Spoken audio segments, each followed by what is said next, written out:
Good evening to you. Well, it is the 200th league meeting between Arsenal and Everton tonight, but still very much the failed Super League is hanging over this game this evening. And Graeme Souness is here, joined tonight by Kevin Campbell, the former Arsenal and Everton striker. And how disappointed were you, Kevin, to see Arsenal involved?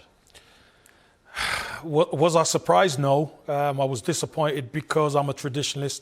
I'm a fan of the football club. I feel what those fans feel.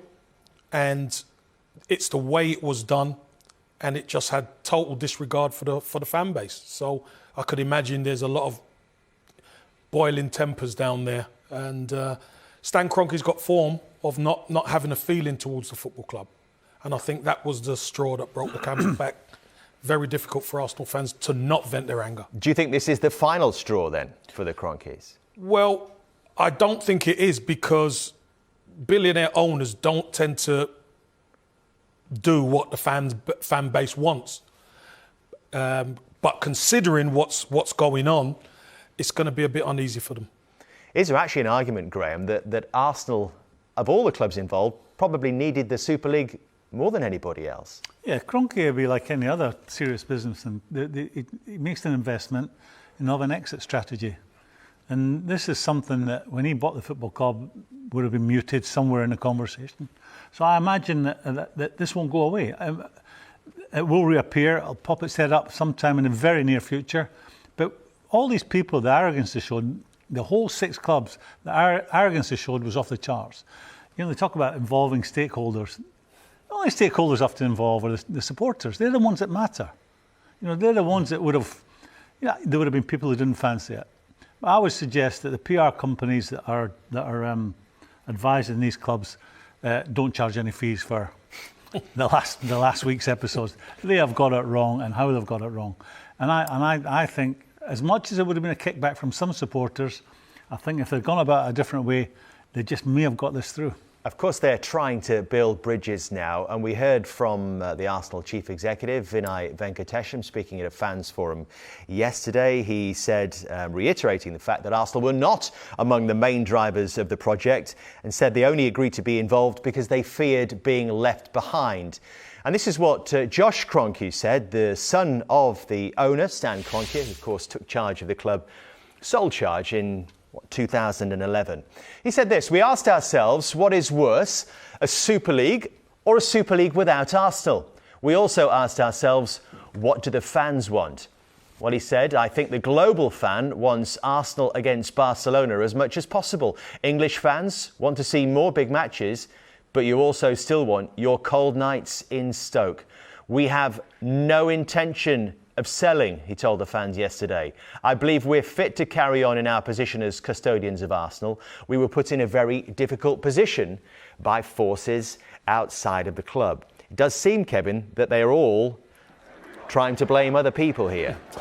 Yeah, and they're going to do that because the blowback's been so heated. But for me, they are form. They are form of not being caring custodians of Arsenal Football Club. Fans and everybody looks at Arsenal, and the regression of Arsenal's been dramatic. Arsenal have usually always been up there challenging, or have a squad that is going to be a difficult squad to play against. And as I stressed at the start, Kevin, it's either win the Europa League or scramble around and try and get into the top 7. This game tonight is a huge game, because nothing's guaranteed that Arsenal are going to win the Europa League. So this takes on even more significance tonight. We've learnt over the last, 24 hours or so that those involved with the other 14 clubs want to see the removal of the chairman, chief executives of the 6. What do you make of that? Well, I think if I was one of the 14 and I'd been going to meetings, whether it was on Zoom or prior to the COVID, physically, and these people they've been talking about what they're going to do the following season and maybe the season after that, and they've been joining in these conversations, knowing all along they were going to exit. I mean, this thing wasn't cobbled together in a fortnight. This has been going on for a very long time. So I think that would be the only punishment you can mete out, and I would agree with it totally. I mean, people have been so deceitful. They've gone to meetings and told barefaced lies.